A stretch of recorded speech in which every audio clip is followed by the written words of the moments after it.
पाथरी विधानसभेच्या संभावित जागेवरून राष्ट्रवादी शरद पवार गट आणि काँग्रेस कुठेतरी समोरासमोर येताना आपल्याला पाहायला मिळते। आज पाथरीचे विद्यमान आमदार काँग्रेसचे सुरेश वरपुडकर यांनी पाथरी विधानसभेची जागा नाना पटोले यांनी जाहीर केली असं विधान केलं होतं आणि नंतर नाना पटोले यांनी तो विधान खोडून काढला। दरम्यान परभणीच्या जागेसंदर्भात राष्ट्रवादी शरदचंद्र पवार गटाचे माजी आमदार बाबाजानी दुर्राणी हे सुद्धा इच्छुक आहेत आणि नेमकं परिस्थिती काय आहे, या जागेबाबतचा काय घोळ आहे आपण जाणून घेऊया।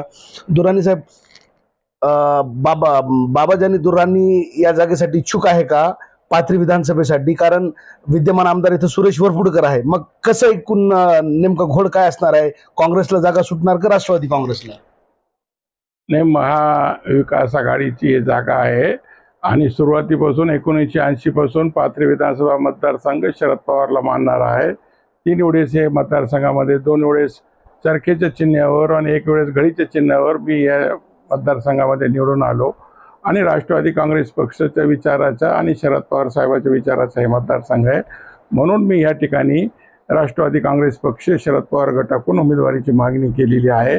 ओएसिस फर्टिलिटीच्या तज्ञांनी IVF उपचार पद्धतीद्वारे 1 लाखांहून अधिक जोडप्यांना मातृत्व प्राप्तीचा आनंद दिला आहे।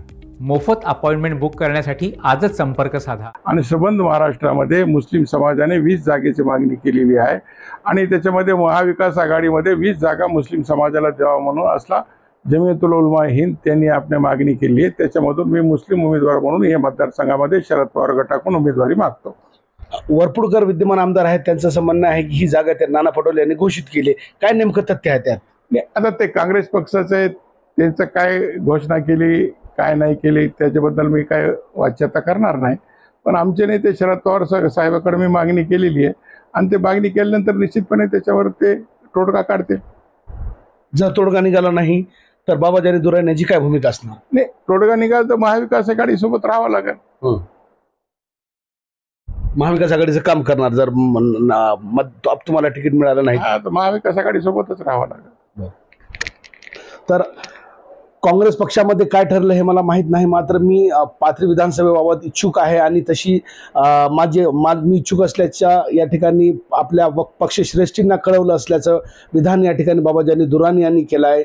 नेमकं आता काँग्रेस आणि राष्ट्रवादी काँग्रेस शरदचंद्र पवार या दोघा पक्षाच्या एकूणच येणाऱ्या विधानसभेमध्ये कोणाला पाथरी विधानसभेचा उमेदवारी मिळते हेच पाहणं औत्सुक्याचं असणार आहे। तुर्तास परभणी जिल्ह्यातील महत्त्वपूर्ण असलेल्या पाथरी विधानसभेच्या उमेदवारीबाबत काँग्रेस आणि राष्ट्रवादी काँग्रेस शरदचंद्र पवार हे गट समोरासमोर आल्याचं चित्र तुर्तास तरी दिसून येते।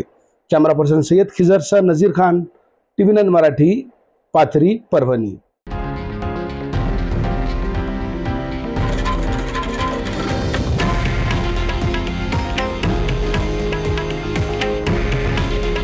हे आहे देशातील नंबर 1 न्यूज नेटवर्क आणि आपण पाहत आहात TV9 मराठी।